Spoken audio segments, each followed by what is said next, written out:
Hello दोस्तों, कैसे हो सब लोग। उम्मीद करती हूँ आप सब लोग ठीक ठाक होंगे और स्वागत है आपका मेरे चैनल पे जिसका नाम है रजनी शर्मा ब्लॉग। आप सबको हैप्पी लोहड़ी। तो ये सब मेरी मम्मी ने सामान भेजा हुआ है बच्चों को हार बना के देने के लिए, मेरी रियल वाली मम्मी ने। ठीक है, मैं आपको बार बार मतलब इतना जोर दे के इसलिए बोल रही हूँ क्योंकि मेरी मम्मी ने पहले जो चीज़ें मतलब काफ़ी टाइम के बाद ही मैं बोलूँ भेजी है, क्योंकि कुछ चीज़ें हो गई थी वहाँ, तो पिछली बार नहीं भेजा था। तो पिछली बार मुझे कहीं से भी नहीं आया था मतलब, तो इस बार मेरी मम्मी ने भेजा है ये लोहड़ी का सामान बच्चों के लिए। बंचू काट रहा है। हाँ। ऐसे काटते हैं। क्या बन रहा है ये? क्या बन रहा है? ये बन रहा है करेला। करेला नहीं है, वो शोर है। Bitter gourd. ये बीटर कार बन रहा है और ये प्याज बन रहा है। प्याज बन रहा है। हाँ। ठीक है।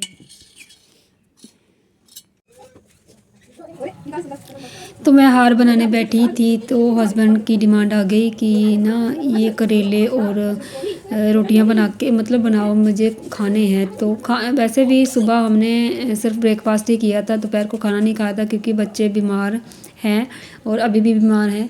तो फिर मैं मतलब इसमें लग गई और बच्चों के लिए जो हार बनाना था ना वो मैंने मतलब पोस्टपोन कर दिया।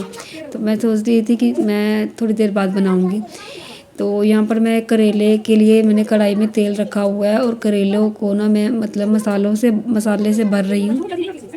और अभी देखिए मेरे बच्चा मेरे आगे पीछे घूम रहा है, लेकिन मेरे दोनों के दोनों बच्चे बीमार हैं। तो मैं आपको 2-3 ब्लॉग मेरे ऐसे ही आगे होंगे, आप लोगों ने देखा होगा, जिसमें मैं आपको बार बार बोली हूँ कि बच्चे बीमार हैं, बच्चे बीमार हैं। तो बच्चे सच में बीमार हैं और बच्चों की वजह से मुझे खुद इतनी टेंशन हो गई है कि मैं आपको बता नहीं सकती। और ऊपर से हस्बैंड भी बीमार हैं और ऊपर से ये है कि दवाई से कोई फ़र्क ही नहीं लग रहा, मतलब दवाई से आराम ही नहीं आ रहा। और हम जा के रोज़ दवाई लेके आ रहे हैं, रोज़ मतलब इतनी मतलब दवाई की मैं बोलूँ बोतलें इतनी खाली करके मैं फेंक चुकी हूँ अब तक कि मैं आपको बता नहीं सकती।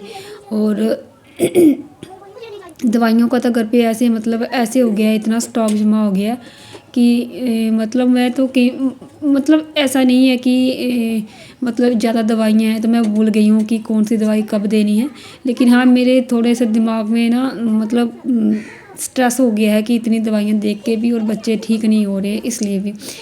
तो मतलब मुझे ना पूरी की पूरी दवाइयाँ याद है कि कौन सी कब देनी है, बुखार वाली, एंटीबायोटिक, या फिर और मतलब 3-4 और दवाइयाँ हैं जो मतलब ताकत वाली है।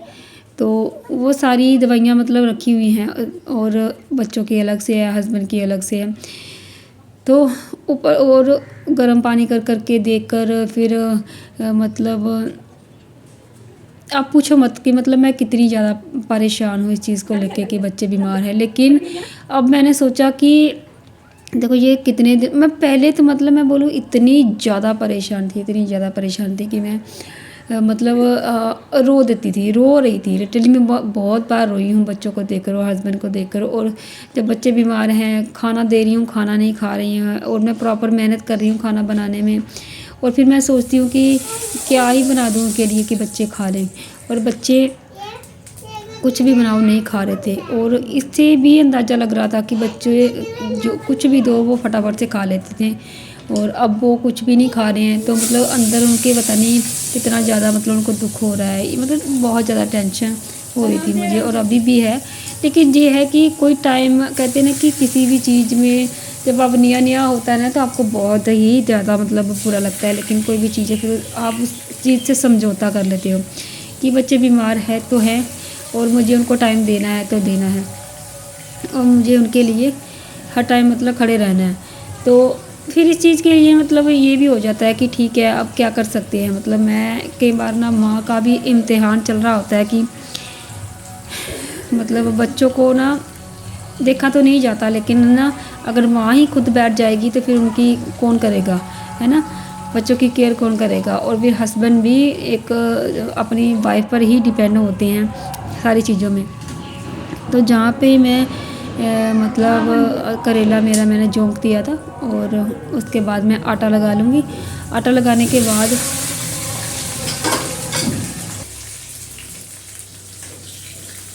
इन्या कर दे खाने नी हूं कदी है नहीं अक्का मारी मारी मारी मेरा जिंदा रहा मैं ने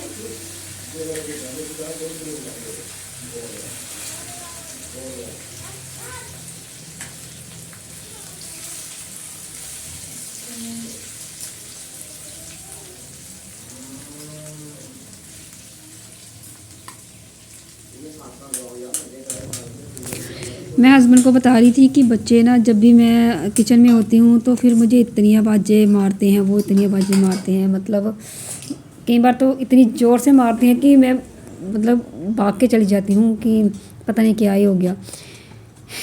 तो यहाँ पर मैंने जो एक्स्ट्रा मसाला था ना वो भी डाल दिया था, क्योंकि एक्स्ट्रा मसाला अगर मैं पहले डालती ना करेलों में तो वो जल जाता, तो मैं बाद में डाल देती हूँ। और ये जो कढ़ाई आपको दिख रही है, ये कढ़ाई इंडक्शन बेस है, तो ये जब गर्म होती है ना उसके बाद जल्दी ठंडी नहीं होती, क्योंकि इसका तला बहुत मोटा है।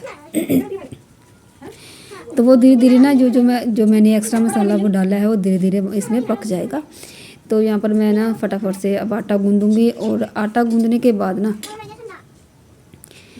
मैं वो नहीं करूँगी। तो यहाँ पर मैंने ना बंचू ना ज़्यादा जिद कर रहा था कि मुझे अभी चाहिए अभी चाहिए, तो मैंने इसको एक करेला निकाल के दे दिया है। और यहाँ पर मेरे करेले देखिए कितने यम्मी लग रहे हैं, कितने टेस्टी लग रहे हैं। मतलब देखो जैसे बच्चे बीमार हैं ना, तो मैंने सारे काम मेरे अस्त व्यस्त हो गए हैं। मेरा किचन इतना मैसी है कि आपको बता नहीं सकती। मेरे बर्तन कितने दिनों से जूठे पड़े हुए हैं, मैंने बर्तन साफ़ नहीं कर पा रही हूँ बच्चों की वजह से। और कपड़े, मेरे कपड़े तो आप पूछो मत कि इतने कपड़े मेरे जमा हो गए हैं धोने वाले कि मैं सोचूं कि मतलब कल भी हम कहीं चले गए थे हैं, कल भी हम चले गए थे तो मेरे कपड़े रह गए थे धोने वाले, तो वहाँ पर भी मेरा जाना बहुत ज़रूरी था। अगर मैं नहीं जाती ना तो शायद मैं यहाँ पर बैठ के आपसे इस तरह से बात नहीं कर रही होती। एक चीज़ है मैं आप लोगों के साथ शेयर करूँगी, वो शायद मैं अगले ब्लॉग में करूँ या उससे भी अगले ब्लॉग में करूँ या फिर कभी भी करूँ, तो मैं आप लोगों के साथ शेयर करूँगी कि जो चीज़ है ना, मतलब जो चीज़ है, जैसे कि महिलाओं को एक बीमारी होती है, उस बीमारी का मतलब कई लोग मजाक उड़ाते हैं, कई लोग उस बीमारी का मजाक उड़ाते हैं, लेकिन वो बीमारी बहुत बड़ी होती है। उस बीमारी से आपका पूरा घर ख़राब हो सकता है, ठीक है। और महिलाओं को पता है, हमारे डॉक्टरों को पता है वो बीमारी कौन सी होती है। महिलाओं वो मतलब उस बीमारी में ना उसके मैक्सिमम ऐसा होता है कि वो ना उस बीमारी की ना क्या बोलूँ अब मैं, टाइप बहुत सारी हैं। या तो फिर वो बीमारी उसके अपने आप पर जाएगी, या फिर वो उसके आगे बच्चे नहीं होने देगी, या फिर उन दोनों हस्बैंड वाइफ के बीच में उनका मतलब बढ़ने नहीं देगी। आप लोग समझ गए होंगे मैं किस बीमारी की बात कर रही हूँ।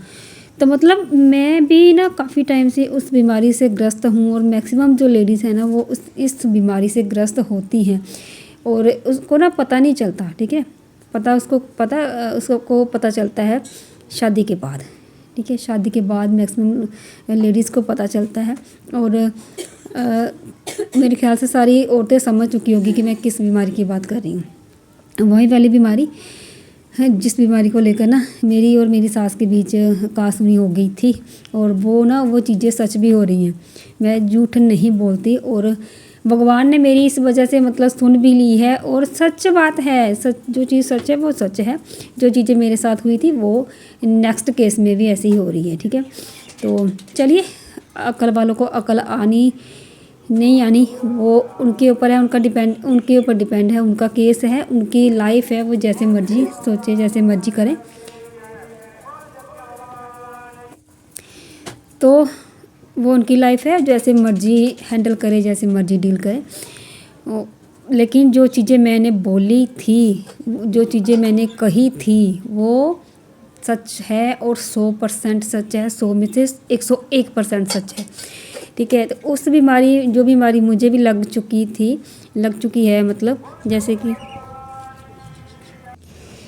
तो मैं ना बीच बीच में मुझे ना रिकॉर्डिंग बंद करनी पड़ रही है। क्यों बंद कर रही हूँ? क्योंकि हमारे जहाँ ना आपको मैं पहले भी बताना चाहती थी, और लेकिन बता नहीं पाई क्योंकि मेरे से वीडियो एडिट ही नहीं हो पा रही है, और अपलोड तो करना बहुत दूर की बात है, एडिट नहीं होगी तो अपलोड कैसे होगी।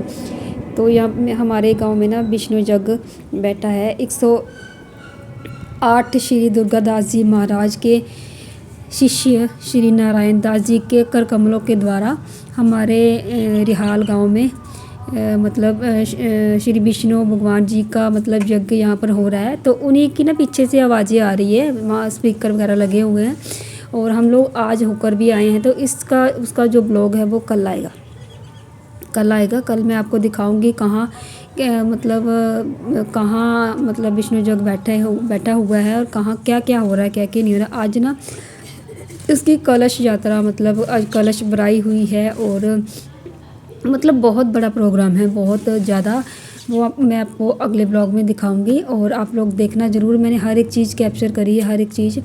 और अभी ना आज उसका शुभारंभ हुआ है और मतलब विष्णु यज्ञ आप लोग समझ सकते हैं ना, विष्णु यज्ञ क्या चीज़ है। और रात को रामलीला वगैरह होगी, दिन को सप्ताह होगा और फिर लंगर वगैरह का आयोजन, एक बहुत बड़ा ये कार्यक्रम है। और हमारे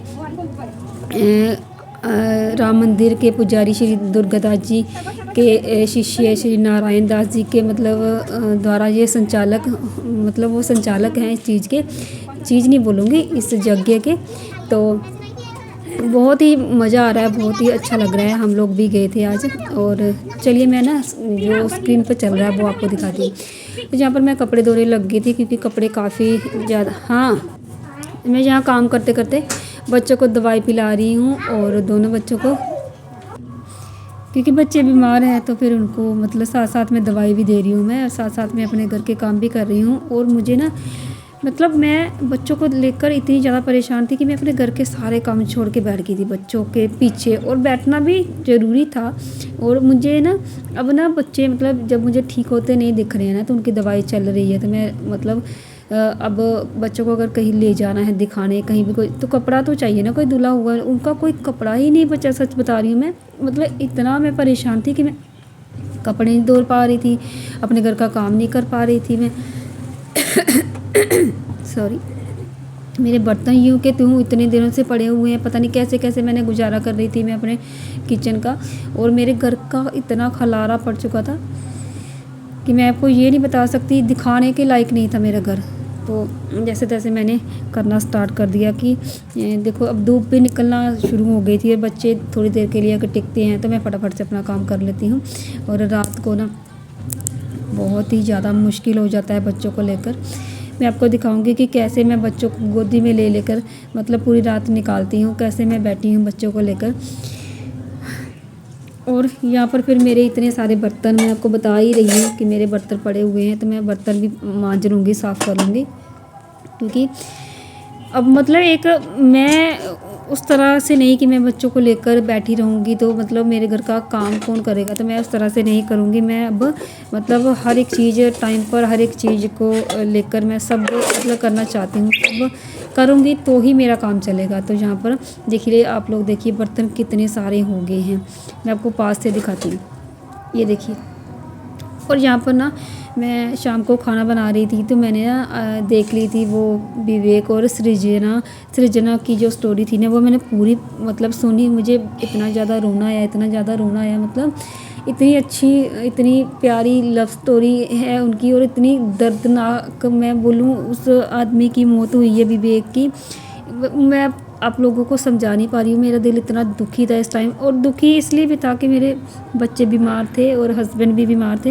एक तो मैं उनसे परेशान थी, फिर मुझे ये आया कि यार मेरा दुख तो शायद थोड़े दिनों का है, लेकिन उस सृजना की कितना पेन में होगी इस टाइम, जिसने मतलब अपने 10 साल उस लड़के के साथ गुजारे रिलेशनशिप में, उसके बाद शादी के मतलब 2 साल, और फिर उसके बाद ज़िंदगी और मौत के बीच झूलते ही उसके साथ फिर 2 साल गुजारे। मतलब कितना ज़्यादा वो चीज़ें मुझे इतनी ज़्यादा हर्ट कर गई ना, फिर मैं बहुत ज़्यादा रोई। और फिर उसके बाद मुझे समझ आ गई कि यार ज़िंदगी का कोई भरोसा नहीं है और अपना काम जो है समय पर करो। हर एक इंसान हमारी लाइफ में बहुत ज़्यादा इम्पोर्टेंट है, किसी के साथ लड़ाई मत करो। तो जहाँ पर मेरा बेटा बीमार था तो मैं इसको गोदी में लेकर बैठी हुई हूँ, और मेरी बेटी भी बीमार है और हस्बैंड भी बीमार है, आपको मैं पहले भी बता चुकी हूँ। लेकिन ना टाइम पर ज़िंदगी हमें एक सबक सिखाती है कि जैसी भी घड़ी हो आपको उस घड़ी में हिम्मत नहीं हारनी है, कभी भी हिम्मत नहीं हारनी है।